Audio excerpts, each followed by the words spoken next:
Becoming is better than being. That is a quotation from Dr. Carol Dweck. So the whole purpose of today's session is really to tap into how people can be more than they are. So there is potential that we're leaving out there because we are not, as leaders, tapping into the potential of our existing workforce. So let's talk a little bit about Dr. Carol Dweck.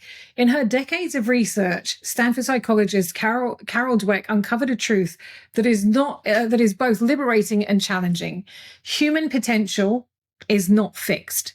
With the right mindset and environment, people are capable of learning more, doing more, and becoming more than they are, or anyone else believe, to be fair. So they can become more than they are, or that anyone else believes. That's really important, that last bit. This is the essence of her book and her study, The Growth Mindset, the belief that abilities can be developed through dedication, feedback, and intelligent effort, vis-a-vis hard work. And yet, when we walk into most workplaces today, what do we see? Talented people stuck in repetitive roles, managers who solve problems for their teams and not with them, and cultures that reward conformity more than curiosity, and leaders who say we value growth while managing to KPIs and punishing risk takers. The result of this, an overwhelming amount of wasted potential in your workforce, not because people aren't capable, but because they aren't led in a way that allows them to stretch, struggle, and evolve. So here's the point. Most people aren't operating at their ceiling. They're operating within their context, or a context they or their leadership have created for them. And let's just pause on that for a moment.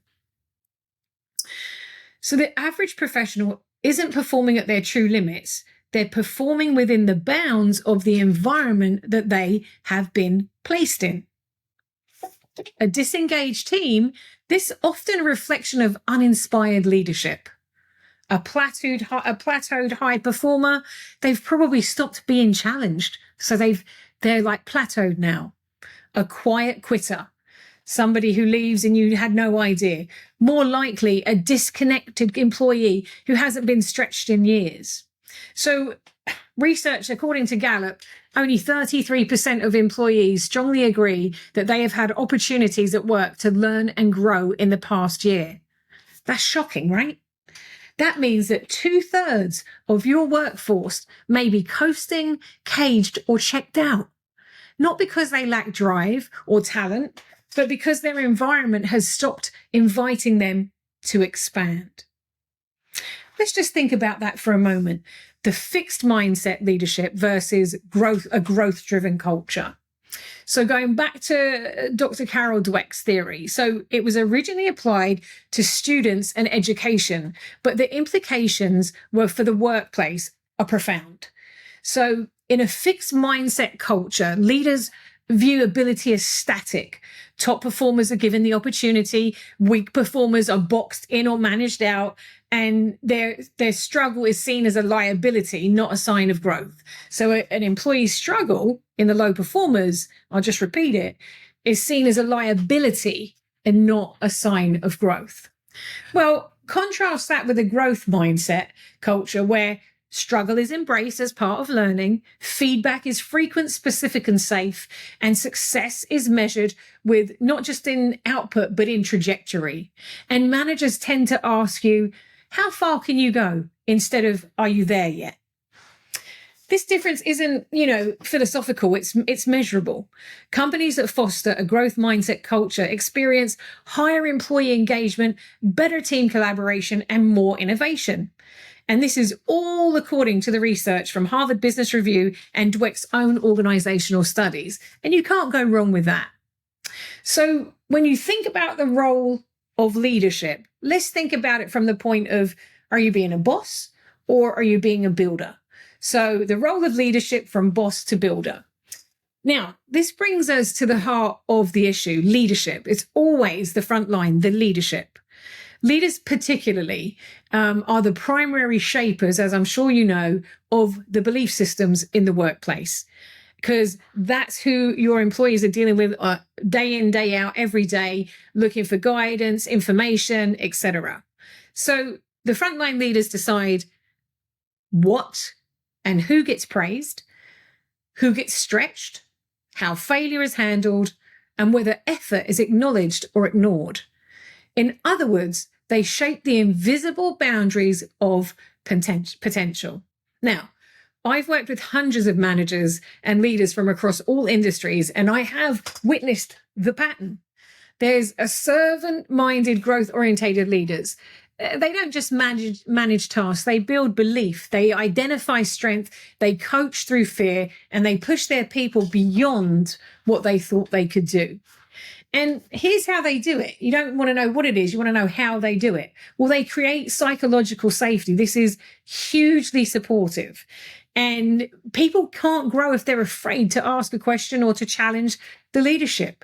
So the best leadership create environments where it is safe to take risks and admit gaps and ask for help. They see beyond the person's resume. They look for hidden potential or superpowers, not just past experience. And they ask, what are you capable of next? Not just, what have you done? So they stretch these individuals with support.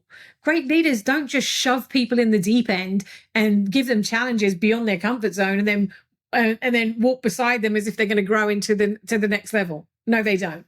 They help them unlock more than their own job description. And here's an example, a real story.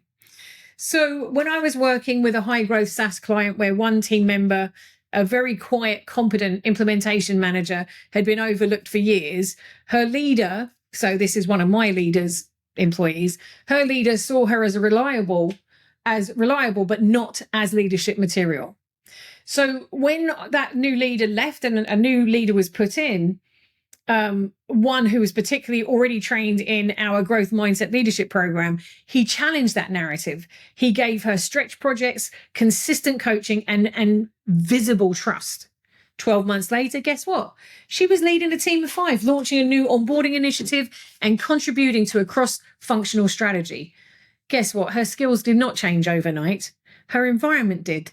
And that made all the difference.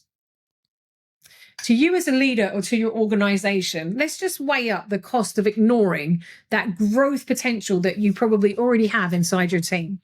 So what's at stake if you ignore it? Number 1, underutilized talent that leaves for roles that challenge them. So if you don't utilize your talent, they'll leave. Number 2, plateauing performance. People who just can't go from, above average because they're plateauing. And you would get this across all of your teams. Cultural stagnation, where what's possible gets smaller over time, probably laced in that cultural bureaucracy that's been created. And the last one, which is terrible, is attrition of ambition, where people stop dreaming and start surviving just to stay where they are.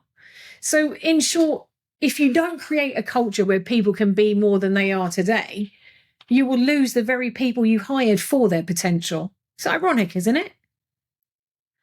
If you don't create a culture where people can be more than they are today, you will lose the people that you hired for their potential. It's powerful.